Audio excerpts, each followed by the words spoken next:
Stavolta ho messo le protezioni, come mi avete detto. Vedi che ascolto? Andiamo. Dopo anni di inattività ho deciso di tornare a gareggiare e questo ha suscitato molta curiosità. Quindi ho deciso di intervistare il proprietario della mia palestra, Wes, che è anche un ottimo coach di powerlifting. Faccio raccontare un pochino da lui com'è fare le gare qua e come funziona la federazione e qual è la differenza tra la federazione italiana e quella australiana, perché seguono regole diverse. Is Wes the owner of my gym? My name is Wes. I'm 30. I've been in Australia for 8 and a bit years now. I have been involved in powerlifting for almost 8 years, I think, as well. I came from New Zealand. I studied a Bachelor in Sport and Exercise Science. Got a bit of a background. I coached CrossFit and did a bit of weightlifting. Dabbled in a little bit of bodybuilding as well. Did 2 shows there. And now, obviously, powerlifting. And what do you think about powerlifting here in Australia? Of course, now you have 2 perspectives, New Zealand and Australia. I think New Zealand's a fair bit behind what we are over here. It's definitely changed a lot in the last 2 or 3 years, and I think for the better. It's more diversity in the way that people are able to see federations and different groups of people, whereas before was quite restricted. If you were in one federation, you were restricted to staying in that federation, and that was the bad part for a lot of people. They were very bottlenecked into this one little group of people or federation, and that was it. And they didn't kind of see outside of that. And especially now with the introduction of APL, I think it's the fastest growing federation now in Australia. I think it's almost close to the most members now, I think, as well. The way that it's set up is set up for the lifter. As a meet director and as a gym owner, we get more back from running the meets, which is a very good thing for us. And then we can then run better meets and put more money into the things that should be for the lifters, essentially. And what are the main federations here? So we've got APL, obviously. There's GPC, WRFP, I think it's called. There's PF, there's in Italy too. Yep. And then we've got Capo, and then we've got the USAPL. There was PA, which is still around, but pretty much a lot of federations. There's a lot of federations. There's a lot there. Powerlifting is very busy here. I've seen there are a lot of competition. Growing a lot, yeah. So the last few years, it's really taken off. So what's the difference between APL and, let's say, IPF rules, and what are the pros and cons? It's quite cool because APL caters for a lot of people. So we have, first off, there's obviously a tested division, and then there's an open division. Second part is we use a deadlift bar instead of a power bar for the deadlifts, and then for the squat and bench press we use a power bar. So that's a kind of main kind of difference there. We also have a raw division, which is with sleeves, and then we have a wrap division as well, which is pretty cool. So it gives people a few options, especially if they've come from those other federations that have used deadlift bars or wraps. So it allows people to kind of, if they still want to compete in that kind of area, they can, which is pretty cool. On bench press as well, you can have your heels up if you want to, or feet flat. There's kind of options there as well, which is not restricting you to, this IPF kind of standard, I guess you could say. Is there the rule of the elbow at the have to? No, so there's no rule there yet, and I haven't heard of anything being introduced in that kind of portion either, which is good. Outside of that is pretty much powerlifting. Pretty much, yeah. So not much has changed. It's pretty much along those normal kind of rules, but definitely the way to go, I think, for a meet director to run those sort of things. Yeah, I think it's great because I went into the website of the APL. Of course, I had to register, and I see there are tons of competition, many more than we have in Italy, even though the federation is actually smaller. Like a big meet here is around 100 people. Let's say a very, very, very big, or a big one is around 60 people. In Italy, we pretty much every single person competes only in the IPF federation, the name is IPL. And often at meets you can see hundreds and hundreds of people. Like there are one meet, let's say the Italian championship will span through sometimes weeks. A couple of weekends, Friday, Saturday and Sunday just for the lower weight class, male weight class, then another one for the middle one, and another one for the heavier one, and the same thing with women. And you will have about, 2,000 people in total competing. Wow. A lot of people, really a lot of people.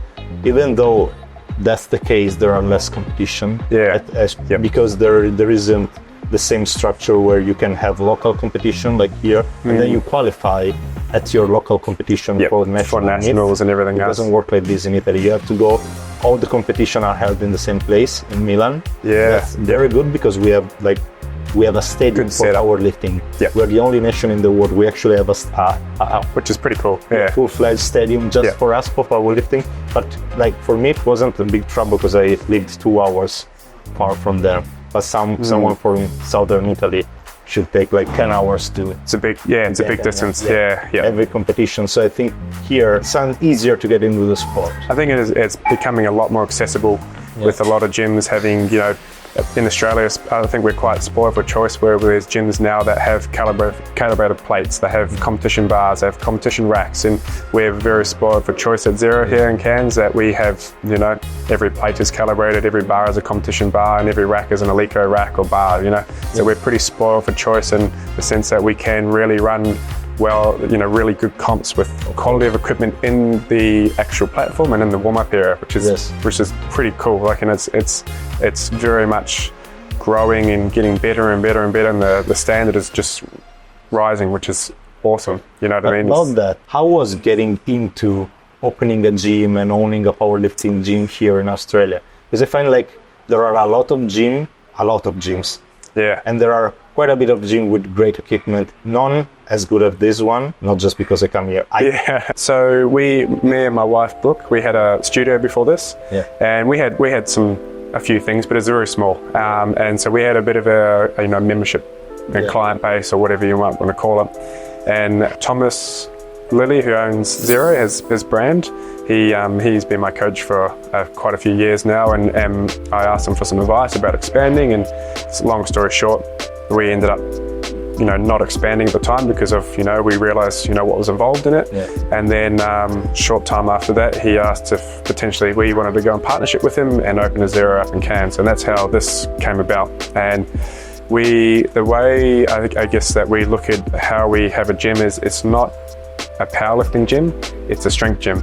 And so it's for anyone and everyone to kind of come into it. And obviously we love powerlifting, that's what we love doing here, but we also just want anyone and everyone to be able to have access to good quality equipment and strength training and an environment where it's supportive and everyone gets behind each other and all the rest of it, which is pretty cool for us. And that's where it starts for us. With the camera, I'm going to take some shots because you have a whole half of it with great machinery. Exactly. Usually a powerlifting gym doesn't. And that's what we want to achieve out of it, is having accessibility not just for powerlifting, but if you want to do bodybuilding or just general strength training. And in fact, I've seen strongmen working out here.